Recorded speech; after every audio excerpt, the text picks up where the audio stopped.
হজের অভিজ্ঞতা আসলে মানে ব্যাখ্যা করার মতো না। আমরা গত বছর হজ করেছিলাম, আমি এবং আমার স্ত্রী, এবং হজ করার জন্য যে এত এত আপনার চমকপ্রদ ঘটনা ঘটেছে, এত এত মানে আই ওপেনিং ঘটনা ঘটেছে, এত এত গভীর উপলব্ধির ঘটনা ঘটেছে, যা সব কিছু ডিটেইল বলা সম্ভব না।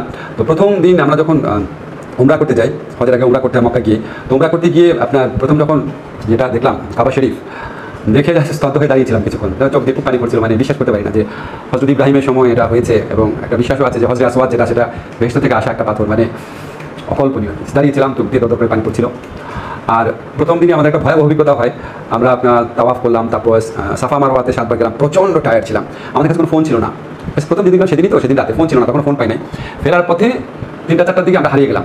মানে বাসে যে উঠবো আজিজিয়াতে যাবো, তো পুলিশকে যখনই বলি আজিজিয়া, তখন পুলিশ এমন একটা ভান করে, আরবিতে কথা বলছে, মানে একটা ভান করে যেটা মানে হচ্ছে হয়তো হ্যাঁ এটা এই বাসটা, এই বাসটা। এরকম করতে করতে একটা বাসে চললাম, তারপর অনেক কষ্টে বুঝলাম এটা আসলে রং বাস। আমরা এমন এক জায়গায় নামিয়ে দিল, কোন জায়গায় কোনো দিশাই পাচ্ছি না, ফোনে কাউকে খবর দিতে পারছি না। এটা সৌদি পুলিশকে বহুবার চেষ্টা করলাম বোঝানোর জন্য আমি আজিজিয়াতে যাবো। সাধারণত ওই সময় 3টার দিকে সবাই যায় হচ্ছে মক্কার দিকে, কাবা ঘরের দিকে, হারাম শরীফের দিকে। সে হতবাক, সে বলে হারাম, বারবার দিচ্ছে হারাম শরীফ, হারাম হারাম, হারাম বলছেন আজিজিয়া, আজিজিয়া। সে বলে হারাম, আমি বলি আজিজিয়া। এইটাই আমার যেমন করে একটা বেল দিয়ে বাড়ি দিবে, মানে সে বিশ্বাস করতে পারছে না, কারণ আমি হাজি ড্রেস পরা না, বুঝছেন, এরাম বাধা। এরকম বাদে একটা লোক ফজরের সময় সে আজিজিয়াতে কেন যাবে, তার প্রশ্ন, মানে তার চিন্তাটা ওইটা। কিন্তু আমি তো উমরা করে আসছি, আমি তো ক্লান্তিতে লুটিয়ে পড়ছি। আমার ইচ্ছে বাসায় গিয়ে আমি ফজরের নামাজ পড়বো, হারাম শরীফ ফজর নামাজ পরে আর পড়তে পারবো, আমার চিন্তাটা। কিন্তু সে তো ওটা ভাবতে পারছে না। পরে সে একটা অ্যাপস বের করলো, ওখানে আমার কথা কি সে বাংলা ট্রান্সলেট করার চেষ্টা করলো, কিছুই বুঝে না। ঘুরতে ঘুরতে ঘুরতে আমার স্ত্রী প্রচণ্ড অসুস্থ হয়ে গেল, জাস্ট একটা জায়গায় লুটিয়ে পড়লো, প্রায় শুয়ে পড়ার মতো।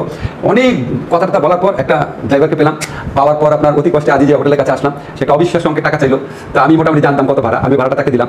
দেওয়ার পর সে বললো এরকম বুঝাচ্ছে না, তখন আমার প্রথমে একটা আরবি শব্দ বললাম, আমি তাকে বললাম যে 40 দিয়েছিলাম, 40 রিয়াল, খালাস খালাস বলে চিৎকার করে উঠলাম। আমি জানি না খালাস মানে কি, বাট শুনেছিলাম অনেক। সে হতভম্ব হয়ে মানে এমন একটা ভান করে ঠিক আছে যাও। তো এরকম অনেক স্মৃতি আছে। তারপর আপনার যখন আমরা বড় শয়তানকে যে পাথর মারার পর যখন মিনায় ফিরে আসছিলাম, এত মানুষ লোকজনকে ডাইভার্ট করে দিয়েছিল। আমরা টোটাল 4 ঘন্টা হেঁটেছিলাম, মাঝখানে একটু থেমে থেমে হয়তো খুব বেশি 20-30 মিনিট বিরতি নিয়েছি। 4 ঘন্টা হেঁটেছিলাম, বাট খুব একটা খারাপ লাগেনি। আমি চিন্তা করতে পারি না যে আমি 4 ঘন্টা হাঁটতে পারি, বিশেষ করে আমার ওয়াইফ 4 ঘন্টা হাঁটতে পারে, চিন্তা করতে পারি না আর কি। তো মানুষের প্রতি মানুষের যে ভালোবাসা সেটা দেখেছি। আর একটা জিনিস কি আমার মনে হয়, যারা হজ করতে যাবেন তাদের হজ করতে যাওয়া উচিত। আমি কিন্তু ওখানে কোনো সেলফি টেলফি তুলি নাই। যখন মিনার থেকে ফেরত আসছি তখন প্রথম আমি মোবাইলে ছবি নিয়েছি, আমি সর্বান্তকরণে চেষ্টা করেছি হজের সময় আমি কোনো সেলফি তুলবো না, মোবাইল দেখবো না, মোবাইলে নিউজ দেখতাম, ফেসবুকে দেখতাম না, কোনো পোস্টও দিই নাই। এখন আপনার দেখি হজ করতে যায়, ওখানে গিয়ে কি সোনা কিনলো নাকি শপিং করলো, সেলফি তুললো, ঘুরতে ছবি দিল। ভাই আপনি এরকম কাবা ঘরের সামনে যারা আপনি তাওয়াফ করতেছেন, আপনার মনে সেলফি তোলার চিন্তা আছে কীভাবে? আপনি ভিডিও করেন কীভাবে? ওখানে হজ করতে যাওয়ার মধ্যে দেখি সোনা কিনবেন, গয়না কিনবেন, এই চিন্তা আসে কীভাবে? হজ করতে গেলে হজ করতে যান, ঘুরতে গেলে ঘুরতে যান। হ্যাঁ, আর আমি যেটা বুঝি হজ হচ্ছে আপনি আমাদের মহানবীর সব সাল্লাল্লাহু আলাইহি ওয়াসাল্লামের সব পবিত্র সব জায়গা দেখছেন, আপনি হেরা গুহা দেখছেন, আপনি জাস্ট ভিজুয়ালাইজ করছেন একটা মানুষ এত কষ্ট করতো এই গরমের মধ্যে, এত উঁচা একটা পাহাড়ে গিয়ে ধ্যান করতো কেন? কি আশ্চর্য! উনি একটা সম্পদশালী মানুষের হাজব্যান্ড হলেন, এটা তখন ওনার সন্তান ছিল, সবাই একটা কন্টেন্টফুল একটা লাইফ হওয়ার কথা, বড় ফ্যামিলির। উনি কিসের জন্য উনি দিনের পর দিন 3 দিন 4 দিন ওই একটা ছোট্ট গুহা, আপনার 2জন মানুষও শুতে পারবে না, কেন ওখানে গিয়ে থাকতেন? কিন্তু নর্মাল মানুষ ছিল না। তারপর আমি ওখানে যাওয়ার আগে প্রফেটের অনেক জীবনী পড়েছি। আমার কাছে মনে হচ্ছে আমরা শুধু প্রফেটকে প্রফেট হিসেবে দেখাই। উনি একজন অনেক বড় সেনানায়ক ছিলেন। উনি আলেকজান্ডার নেপোলিয়নের চেয়ে কম বড় সেনানায়ক ছিলেন না। উনি অনেক বড় একজন ওয়ার স্ট্র্যাটেজিস্ট ছিলেন। উনি অনেক বড় একটা দেশনায়ক ছিলেন, দেশ পরিচালক ছিলেন। উনি কীভাবে দেশটা চালিয়েছেন? উনি মদিনাতে গিয়ে কীভাবে ইহুদি সম্প্রদায়ের সাথে শান্তিপূর্ণ সম্পর্ক করেছেন। ওনার মদিনা চালক, উনি একজন হিউম্যান রাইট অ্যাক্টিভিস্ট ছিলেন, উনি রিফর্মিস্ট ছিলেন। এরকম একটা সোসাইটিতে আমরা কত ফালতু কথা, ফালতু আলোচনা আনি, যেখানে মেয়ে হলে অনেক দরিদ্র পরিবারের মেয়েকে পুঁতে ফেলে, যেখানে 400-500 দেবদেবী, এবং ওই দেবদেবী হচ্ছে তৎকালীন কুরাইশ বংশ আছে, তাদের অর্থ প্রতিপত্তি এবং তাদের সমস্ত শক্তিমত্তার উৎস। উনি সব নাকচ করে দিলেন। চিন্তা করতে পারেন, আমরা এই সরকারের আমলে একটা কথা বলতে 50 বার চিন্তা করি, আর উনি সরকার কেন পুরো সমাজ ব্যবস্থা করতে বলেন, উনি সব ধ্বংস করো, সব মিথ্যা। আপনি চিন্তা করতে পারেন?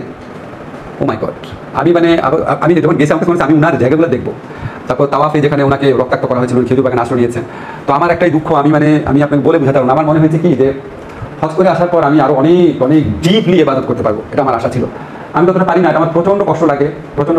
আমি জাস্ট হজ করতে গেছি যে আমি তো দুনিয়া কম দেখলাম না, অনেক দেশে গেছি, অনেক পড়াশোনা করেছি, অনেক মানুষের সাথে ইন্টারাক্ট করেছি। পৃথিবীতে আলটিমেট শান্তি হচ্ছে আপনি যদি স্রষ্টাকে ফিল করতে পারেন, আপনি যদি ফিল করতে পারেন যে আপনার এই জীবন শুধু আপনার জন্য না, অন্য মানুষের জন্য। আল্লাহ আপনাকে যতটুকু দিয়েছে সেটাতে আপনি অন্য মানুষের সেবা করেন, ভালো কাজ করেন, মানুষকে সুখী করেন। মানুষের সুখী চেহারা দেখাচ্ছে বড় আনন্দ আর কিছু হয় না। আমার মাঝে মাঝে দুঃখ লাগে এই দেশে যারা শাসক আছে, আহারে আপনারা কি দুর্ভাগা! কত মানুষের দোয়া পেতে পারেন, কত মানুষের মুখে হাসি পেতে পারেন। এই মানুষের দোয়া, মানুষের মুখে হাসি ফোটানো, মানুষের বুকের শান্তি, এগুলির চেয়ে ধন সম্পদ, প্রতিপত্তি, অহমিকা, এগুলি ইম্পর্টেন্ট। কীভাবে? হ্যাঁ আল্লাহ, আমার খালি মনে হয় আমি যদি কোনোদিন কোনো মন্ত্রণালয় বা কোনো দেশ পরিচালনার দায়িত্ব পেতাম, আমি জানি না আমি চেঞ্জ হবো নাকি ভবিষ্যতে, বা যদি পেতাম, জীবন দিয়ে কাজ করতাম খালি মানুষের হৃদয় জয় করার জন্য। মানুষের হৃদয় জয় করা মানে আল্লাহর হৃদয় জয় করা। তো যাই হোক, এগুলি মনে হয় এই হজের 1 বছর পূর্তি হবে, খুব নস্টালজিক লাগে। আমার খুব ইচ্ছা আছে আমি যেন আরও কয়েকবার অন্তত উমরা করতে যেতে পারি, ডিপলি আপনার তো ইবাদত করতে পারি।